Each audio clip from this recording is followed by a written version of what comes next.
Hello and welcome to SPMIS Academy. Today we'll analyze important newspaper articles of 16th August 2025.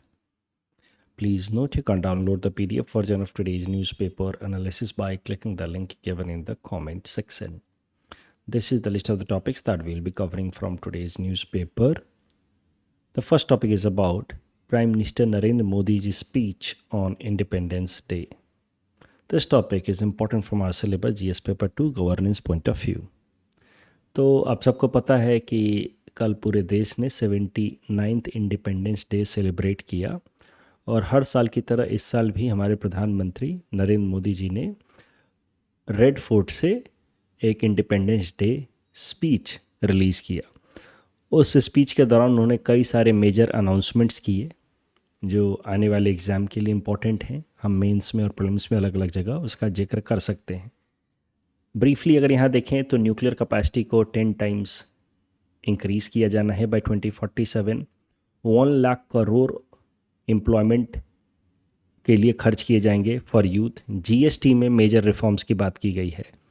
उसके अलावा mission Sudarshan चक्र launch किया जाएगा, demography mission बनाया जाएगा, ये सब चीज़ें होंगी। देखते हैं कि करके इकोनॉमिक कॉन्टेक्स्ट में बात की जाए, अगर इंपॉर्टेंट अनाउंसमेंट्स में देखें तो प्रधानमंत्री नरेंद्र मोदी जी ने कहा है कि इंडिया सेमीकंडक्टर मिशन के अंतर्गत 4 और सेमीकंडक्टर प्लांट्स लगाए जाएंगे, जो मैंने 1-2 दिनों पहले न्यूज़पेपर एनालिसिस में भी कवर किया था। साथ ही साथ जो पहले से सेमीकंडक्टर प्लांट्स लगाए जा रहे हैं, जिसमें से एक असम के अंदर भी है, उन सेमीकंडक्टर प्लांट से सेमीकंडक्टर चिप का प्रोडक्शन 2025 के अंत तक शुरू हो जाएगा। उसके अलावा जीएसटी में एक मेजर बदलाव किया जाएगा before Diwali, so it would be like a Diwali gift for citizens of India. GST की रीस्ट्रक्चरिंग की जाएगी फॉर बेटर कंप्लायंसेस। तो क्या जीएसटी की रीस्ट्रक्चरिंग होगी, क्या बदलाव किया जाएगा, उसके लिए हम लोग अगला डिस्कशन देखेंगे। Next topic will be on GST only. Fertiliser अभी भी ज़्यादातर हम इंपोर्ट करते हैं, खासकर डाई अमोनियम फॉस्फेट जो फर्टिलाइज़र होता है वो भारत में इंपोर्ट करके ही उसकी नीड पूरी की जाती है। तो अब उसमें देश के अंदर प्रोडक्शन को रैंप अप किया जाएगा ताकि इंपोर्ट डिपेंडेंसी रिड्यूस हो। डिफेंस पर्सपेक्टिव से उन्होंने कहा कि भारत लॉन्च कर रहा है मिशन सुदर्शन चक्र। सुदर्शन चक्र की मदद से ऐसा डिफेंस सिस्टम बनाया जाएगा which will have an inbuilt radar as well as missile system. इससे क्या है कि एयर डिफेंस भी मिलेगा from incoming enemy missile and there will be ability to strike back enemy with precision. So there will be radar जो incoming enemy missile को detect कर लेगा। Then there will be neutralizing missiles जो उस incoming threat को neutralize कर देगा in the air itself. We will have under mission Sudarshan Chakra a precise striking back capability वाले मिसाइल्स एज वेल, क्योंकि उसकी काफ़ी ज़रूरत पड़ेगी इन फ्यूचर एज वेल, जैसा कि अभी हमने देखा इन और during operation Sindoor. Demographic and border concerns, तो जो नेबरिंग कंट्रीज़ हैं वहाँ से इलीगल इन्फ्लक्स होता है नेबरिंग स्टेट्स में, जैसे कि वेस्ट बंगाल में या असम के अंदर। इस तरह के प्रॉब्लम को रोकने के लिए अब एक डेमोग्राफिक बॉडी बनाई जाएगी जिसका काम होगा कि नेबरिंग जो स्टेट्स हैं वेस्ट बंगाल असम जैसे, उनके डिस्ट्रिक्ट्स जो एडजेसेंट डिस्ट्रिक्ट्स हैं having border with these countries like Bangladesh and Myanmar, उनके साथ जो डिस्ट्रिक्ट्स सटे हुए हैं एडजेसेंट हैं, वहाँ पे किस तरीके से डेमोग्राफिक बदलाव आ रहा है उसको स्टडी करेगा this high powered demographic mission. Energy and minerals के मामले में बात की जाए तो India will focus on increasing its nuclear energy capacity by 10-fold by 2047। इसके लिए 1200 साइट्स आइडेंटिफाई किए जाएंगे जहाँ पे छोटे या बड़े न्यूक्लियर पावर प्लांट्स इस्टेब्लिश किए जाएंगे। और इसी के लिए नेशनल क्रिटिकल मिनरल मिशन भी लॉन्च किया गया। तो नेशनल क्रिटिकल मिनरल मिशन में मेनली फोकस किया जा रहा है कि भारत की capability in production and utilisation of critical minerals को स्ट्रेंथन किया जाए। उस नेशनल क्रिटिकल मिनरल मिशन के अंतर्गत apart from several goal, one important goal is to identify 1200 sites in India which could be used for establishing nuclear power plants. Next topic is about GST reforms by Diwali. जैसा कि मैंने आपको कहा कि प्रधानमंत्री जी ने एक मेजर अनाउंसमेंट किया है in economic context, that is GST की रीस्ट्रक्चरिंग की जाएगी। तो this topic is going to be important from our syllabus GS paper 3 Indian economy point of view. पहले आराम से समझेंगे जीएसटी क्यों लाया गया, उससे फ़ायदा क्या हुआ, और फिर हम देखेंगे कि क्या किस तरीके का फॉर्म था जीएसटी का और अब उसको क्यों बदला जा रहा है। तो देखिए, GST introduced in India in 2017 as a result of amendment in the Indian constitution. तो जीएसटी एक मेजर चेंज लाया जाना था in the indirect tax system of the country. तो उसके लिए संविधान में भी अमेंडमेंट किया गया। देखिए, जीएसटी से पहले, जीएसटी इंट्रोड्यूस होने से पहले इनडायरेक्ट टैक्स अलग अलग तरीके के थे भारत के अंदर। फॉर एग्जांपल, अगर गुड्स सेल कर रहे हैं आप तो उस पर लगता था सेल्स टैक्स, लेकिन वो गुड्स अगर आप इंटर स्टेट सेल कर रहे हैं तो लगता था central sales tax, within the state sale कर रहे हैं तो लगता था वैट। सर्विसेज अगर आप सेल कर रहे हो तो उस पर देना होता था सर्विस टैक्स। अच्छा, CST central sales tax would be collected by central government, VAT would be collected by the state government, service tax would be collected by central government. उसके अलावा excise duty was applied on manufacturing of certain industrial items, cement, steel and all. Customs duty on import and export of items. तो ये 4 major तरीके के indirect taxes थे जो GST से पहले होते थे। अब इन 4 में से 3 को सब्ज्यूम करके जीएसटी बनाया गया है। Customs duty has been still kept out of the ambit of GST, लेकिन बाकी तीनों को सब्ज्यूम करके जीएसटी लाया गया है। क्यों जीएसटी लाया गया? क्योंकि आप सोचिए क्या समस्याएं आ रही थी in the indirect tax regime before GST. अलग अलग तरीके के tax, multiple taxes, multiple rates, sales tax में सीएसटी अगर इंटर स्टेट है तो इंट्रा स्टेट है तो वैट, दोनों के रेट अलग हैं। सर्विस टैक्स अलग है, उसका रेट अलग है। तो multiple tax, multiple rates and multiple authorities to collect those taxes. Central sales tax है तो सेंट्रल गवर्नमेंट, वैट है तो स्टेट गवर्नमेंट, एक्साइज ड्यूटी में कुछ आइटम्स सेंट्रल गवर्नमेंट पे कलेक्ट करती थी, उस पर एक्साइज ड्यूटी, कुछ आइटम्स पे स्टेट गवर्नमेंट कलेक्ट करती थी excise duty. So this was making the complete indirect tax regime in India very very complex. और कॉम्प्लेक्स होने के कारण जो लोग चाहते थे टैक्स भरना वो भी नहीं भर पा रहे थे। That led to low compliance and that is why lesser tax collection and the cost of collection of taxes was going up. क्योंकि अलग अलग तरीके की एजेंसी मेंटेन करनी है, सर्विस टैक्स डिपार्टमेंट अलग, एक्साइज डिपार्टमेंट अलग, सेल्स डिपार्टमेंट अलग, तो अलग अलग एजेंसी मेंटेन करनी है, तो उन सब के लिए भी खर्च होता है। तो cost of collection of taxes were high and compliances were low, तो ultimately the earning of the government from indirect taxes were very very less. तो फिर प्लान बना कि क्यों ना, और ये भारत का आइडिया नहीं है सिर्फ जीएसटी, दुनिया के कई सारे देशों में ये कॉन्सेप्ट ऑलरेडी इंट्रोड्यूस किया जा चुका था।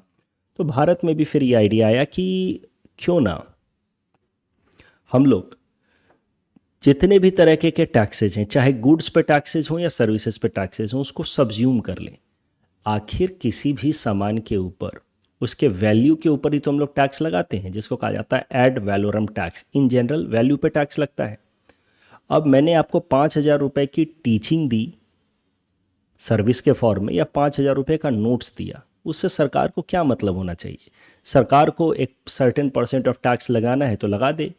10% के हिसाब से 5,000 की टीचिंग हो तो 500 रुपये टैक्स ले ले, 5,000 का नोट्स है तो भी 500 रुपये टैक्स ले ले, 10% के हिसाब से मान लीजिए। तो मुद्दा यह है कि जीएसटी का कॉन्सेप्ट इस आइडिया पे बेस्ड है कि let us treat goods and services similarly as far as tax imposition is concerned, and that is why this tax regime is known as GST. Why to have sales tax for goods, service tax on services? Why not to treat goods and services at par as far as imposition of tax is concerned? And that is how this new tax system was brought, GST. ठीक है, goods and services tax. तो I just hope it is clear. आपको एक बात तो मैंने class में भी बताई है कि there are broadly 2 types of taxes, direct and indirect taxes. Direct taxes वो होता है जो हमारा जेब से लगता है और हम ही जमा करते हैं सरकार को। इनडायरेक्ट टैक्सेस वो होता है जो हम भरते हैं बट सीधा सीधा सरकार को नहीं जमा करते। हम किसी जगह से अगर कोई सामान खरीद रहे हैं, गुड्स या सर्विसेज, तो हम उस सामान के पैसे के अलावा, सामान के दाम के अलावा इनडायरेक्ट टैक्स देते हैं, और वो जो बेचने वाला मर्चेंट है वो अपना फैक्टर कॉस्ट अपने पास रख लेता है एंड इनडायरेक्ट टैक्स सरकार को दे देता है। तो इनडायरेक्ट टैक्स जीएसटी से पहले कई सारे थे tax system before GST. Goods के लिए VAT, within the state, outside state तो सीएसटी एंड ऑल। बट अब after GST things have been simplified and these three, sales tax, service tax and excise duty, इनको subsume करके एक tax ला दिया गया है जिसका नाम है जीएसटी। कस्टम्स ड्यूटी को अभी भी जीएसटी से बाहर रखा गया है। उसके पीछे का कारण सिंपल है। उसके पीछे का कारण यह है कि कस्टम्स ड्यूटी का मकसद सिर्फ और सिर्फ सरकार के लिए रेवेन्यू जनरेट करना नहीं होता है। Customs duty also act as a means available with government of India to regulate international trade. जैसे डोनाल्ड ट्रंप ने इंडियन प्रोडक्ट्स पे टैरिफ बढ़ा दिया अमेरिका में, तो अब भारत को भी अगर रेसिप्रोकेट करना होगा, रिटालिएट करना होगा, तो हम भी अमेरिकन प्रोडक्ट पे टैरिफ रेट्स बढ़ा देंगे। अब अगर सब कुछ कस्टम्स ड्यूटी भी हमने जीएसटी में सब्ज्यूम कर दिया होता तो फिर वो टैरिफ रेट्स बढ़ाना संभव नहीं होता, क्योंकि हमने तो उसको सबको फिक्स कर दिया है by putting them into GST. So GST में इसीलिए कस्टम्स ड्यूटी को नहीं रखा जाता है। किसी भी देश ने जो जीएसटी का कॉन्सेप्ट अपने देश में इंट्रोड्यूस किया वहाँ पे कस्टम्स ड्यूटी को उसके अंदर नहीं डाला, इंक्लूडिंग इंडिया। तो remaining three have been subsumed and introduced as और has been converted into one uniform tax regime जिसका नाम है GST. So to address this problem of multiple taxes, multiple rates and multiple authorities, now we have one a very structured tax regime system जिसका नाम है Goods and Services Tax. It was introduced as a result of 101st Constitutional Amendment Act and applicable from 1st July 2017. तो large number of central and state governments के indirect taxes were merged into this single tax system GST. GST is based on the concept of one nation, one tax, one rate, one authority. Indirect taxes के context में बात हो रही है। जब देश एक है तो टैक्स भी एक जैसा होना चाहिए, रेट भी एक, अथॉरिटी भी एक। सिंपल इससे होगा क्या कि टैक्स सिस्टम सिंप्लीफाई हो जाएगा। जब सिंपल होगा तो फिर ज़्यादा से ज़्यादा लोग टैक्स कंप्लायंस करेंगे, और कंप्लायंस करेंगे तो टैक्स कलेक्शन बढ़ेगा। जीएसटी भारत में आने से पहले कई सारे इकोनॉमी जैसे कि फ्रांस, कनाडा जैसे इकोनॉमी अपने अपने देशों में इम्प्लीमेंट कर चुके थे। अभी जीएसटी में क्या किया जाता है कि मान लीजिए कि गुड्स बेचा या सर्विसेज बेचा आपने, उससे फ़र्क नहीं पड़ता। मैंने आपको पहले ही बताया goods and services are treated at par. अब अगर within the state sale हुआ है, इंट्रा स्टेट सेल हुआ है, तो उस केस में जीएसटी लगेगा कस्टमर के ऊपर। उस जीएसटी का दो हिस्सा होगा, सेंट्रल जीएसटी जिसको कहा जाएगा सीजीएसटी एंड स्टेट जीएसटी जिसको कहा जाता है एसजीएसटी। और फिर दोनों बराबर बराबर होते हैं। जैसे मान लीजिए कोई सामान है 1000 रुपये का और उस सामान के ऊपर 12% ओवरऑल जीएसटी लग रहा है, और वो सामान विद इन द स्टेट ही बेचा गया है, असम का सेलर है, असम का बायर है, तो उस केस में 6% सीजीएसटी होगा, 6% एसजीएसटी होगा। यानी कि 1000 रुपये के सामान पे 120 रुपये टैक्स लगेगा जीएसटी के फॉर्म में, जिसमें से 60 रुपये सीजीएसटी और 60 रुपये एसजीएसटी के फॉर्म में टैक्स लगेगा। वहीं अगर इंटर स्टेट ट्रांजैक्शन हुआ है, असम से सामान बेचा गया है महाराष्ट्र में, तो इसको कहा जाएगा इंटर स्टेट ट्रांजैक्शन। उस केस में भी 12% के हिसाब से 120 रुपया टैक्स लगेगा GST.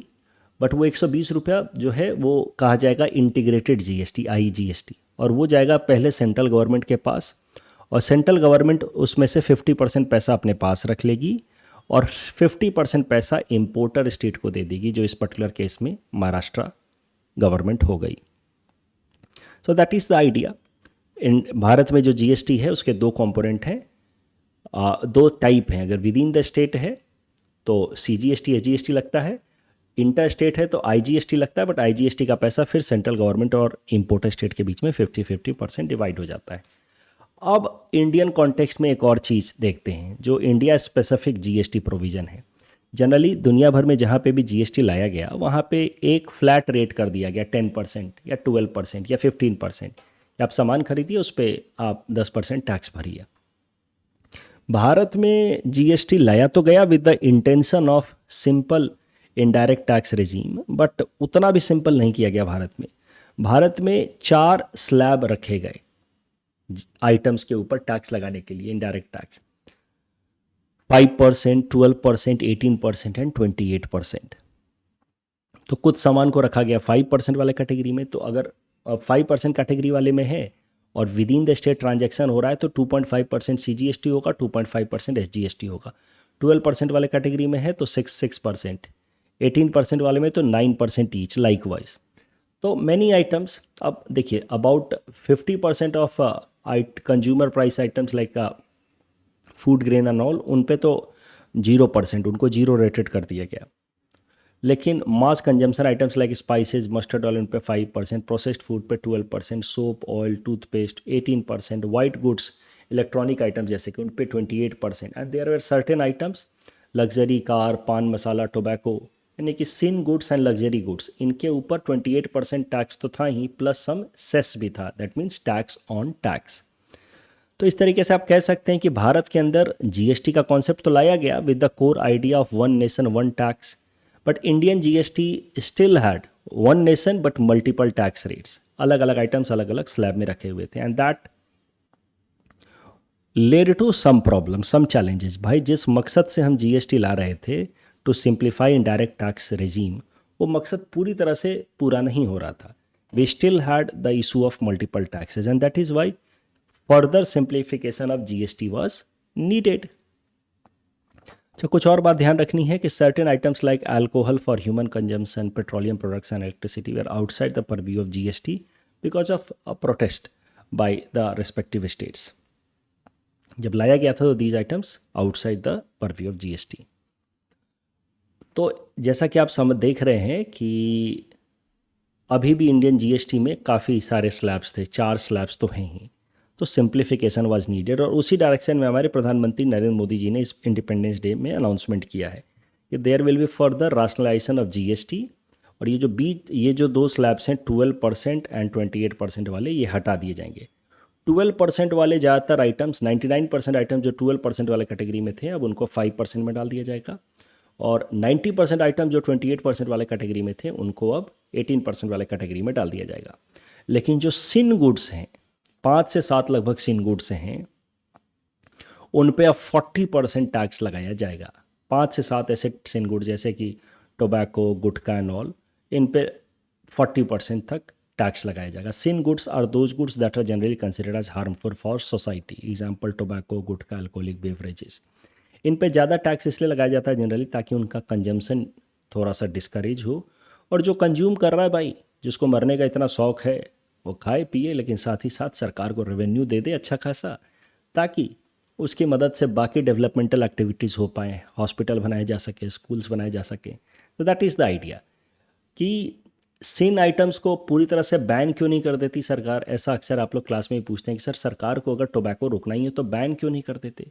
So that would go against the democratic tradition of any political system. भाई आप जनता के बेसिक जो चॉइस मैट्रिक्स है उसको आप बहुत ज़्यादा कर्टेल नहीं कर सकते। जो चीज़ें बहुत ख़राब है जैसे कोकेन एंड ऑल, उसको तो आप बैन कर सकते हैं कि बियॉन्ड ए पर्टिकुलर लिमिट अगर आप हर चीज़ रोकने लगेंगे तो फिर सरकार थोड़ी रहेगी, पेरेंट्स बन जाएगी, ये कर सकते वो नहीं कर सकते। तो लोगों को चॉइस तो देना ही है, लेकिन अब चॉइस के साथ साथ अगर लोगों को शराब पीना है, गुटखा खाना है तो ठीक है, फिर उन पर टैक्स ज़्यादा लगा दो। उससे थोड़ा तो डिस्करेजमेंट होगा ही, प्लस रेवेन्यू ज़्यादा जनरेट होगा जिससे बाकी एक्टिविटीज़, डेवलपमेंटल एक्टिविटीज़ की जा सके। अच्छा, एक और बात ध्यान रखिए, जो रेट्स के बदलाव होते हैं जीएसटी के अंदर, किसी आइटम को निकाल करके एक स्लैब से दूसरे स्लैब में डाला जाता है, this is done by a body जिसका नाम है जीएसटी काउंसिल। तो जीएसटी काउंसिल एक जॉइंट फोरम है जो सेंटर एंड स्टेट गवर्नमेंट मिल करके बनाती है। It was set up by president of India as per article 279A of the Indian constitution. मैंने आपको कहा कि 101st अमेंडमेंट करके जीएसटी के प्रोविजन संविधान में भी लिखे गए हैं, तो उसी के अंतर्गत एक आर्टिकल इंसर्ट किया गया under 101st amendment of the Indian constitution, जिस आर्टिकल का नंबर है 279A, जिसमें बात की गई है about GST council. GST council में के चेयरपर्सन होते हैं यूनियन फाइनेंस मिनिस्टर, जबकि सारे स्टेट के जो फाइनेंस मिनिस्टर होते हैं उसके मेंबर होते हैं। यूनियन फाइनेंस मिनिस्टर का वोटिंग शेयर अकेला 1/3 होता है, यानी कि यूनियन गवर्नमेंट का वोटिंग शेयर 1/3 होता है, बाकी तमाम स्टेट्स का वोटिंग शेयर कलेक्टिवली 2/3 यानी कि 66% होता है। तो 28 स्टेट्स हैं, तो 66% divided by 28 respective to states की जो वोटिंग शेयर है वो लगभग each state will have vote about 2.15%। कोई भी फैसला लेने के लिए 75% वोट्स फेवर में पड़ना चाहिए। That means indirectly we can say कि central government has veto power in decision making at GST council. इस टॉपिक डिस्कशन के बेसिस पे ये प्रीलिम्स प्रैक्टिस क्वेश्चन है। Please attempt this question and submit the answer in the comment section. ऐसा mains में सवाल पूछा गया था जीएसटी से संबंधित यूपीएससी में साल 2019 में कि क्या लाया, क्यों लाया गया जीएसटी, क्या फ़ायदा है, क्या चैलेंजेस हैं, वो सब आपको बताना था। Next topic is about negotiations on plastic pollution treaty failed again. Important from our syllabus GS paper 3 environment point of view. देखिए, प्लास्टिक पॉल्यूशन को कर्ब करने के लिए एक ग्लोबल ट्रीटी होनी चाहिए, ऐसा फैसला किया गया साल 2022 में at UNEP. UNEP United Nation Environment Programme एक इंटरनेशनल एनवायरनमेंट रिलेटेड अथॉरिटी है जिसका मेन लक्ष्य होता है कि ग्लोबल एनवायरनमेंट को बेहतर बनाने के लिए एजेंडा सेट करे और फिर फैसिलिटेट करें नेगोशिएशंस अमंगस्ट वर्ल्ड कंट्रीज, ताकि एनवायरमेंटल कंजर्वेशन के डायरेक्शन में कोई टेंजिबल स्टेप लिया जा सके। यूएनईपी को इस्टेब्लिश किया गया था 1972 में आफ्टर दैट स्टॉकहोम कॉन्फ्रेंस। तो स्टॉकहोम कॉन्फ्रेंस 1972 में जो किया गया, that was first major global conference worldwide with the aim of environmental protection. और इसी 1972 के स्टॉकहोम कॉन्फ्रेंस के बाद यूएनईपी बनाया गया जिसका काम है एजेंडा सेट करना और फैसिलिटेट कराना नेगोशिएशन फॉर एनवायरमेंट प्रोटेक्शन। और यूएनईपी ने 2022 में एक गोल रखा कि हमें प्लास्टिक पॉल्यूशन को कर्ब करने के लिए ग्लोबल ट्रीटी साइन करनी चाहिए। But despite 5 rounds of negotiation since then, no final plastic treaty has been finalised. Current news भी इसी से रिलेटेड है। जेनेवा के अंदर पिछले 10 दिनों से एक नेगोशिएशन चल रहा था amongst representatives of more than 170 countries in order to finalise a global plastic pollution related treaty. But again ये 10 दिनों का नेगोशिएशन फेल्ड इन जेनेवा, क्योंकि यहाँ पे दुनिया भर के जो देश थे वो मेनली 2 ग्रुप में डिवाइड हो गए, 2 अलग अलग ओपिनियन। और प्लास्टिक ट्रीटी तभी फाइनलाइज होगी, ये हमने पहले ही तय कर लिया है, तभी फाइनलाइज होगी जब एक कंसेंसस क्रिएट होगा।